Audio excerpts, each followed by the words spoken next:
கேரளாவோட 3 மணிக்கான கெஸிங் பார்க்கலாம். 24ஆம் தேதிக்கான result 409455 result. நம்ம கொடுத்த கெஸிங்கில் பி போர்டில் 5 பாஸு, ஏபிசி போர்ட் பாக்ஸில் 435 கொடுத்துருந்தோம். ஆனால் 4555 வந்திருக்கு. ஸோ நமக்கு ஏசி பாஸ் இருந்தாலும் நமக்கு சி போர்டு தான் இதில் ஸ்ட்ராங்காக பாஸ் ஆகிருக்கு. ஸோ பிசி பாஸ் ஆகிருக்கு. ஏ போர்டு வந்து நமக்கு மாறி வந்திருக்கு. அது சரி, பி போர்டு வந்து இதில் வரலை. வந்திருந்தால் கண்டிப்பாக ஃபுல் வின் கிடச்சிருக்கலாம். பட் வரலை. பி போர்டு சி போர்டு தனித்தனியாக வின் ஆகிருக்கு.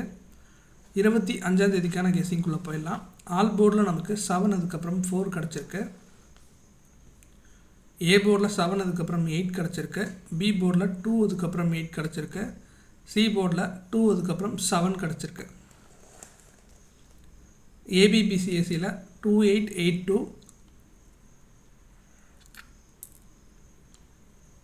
7887 கிடச்சிருக்கு.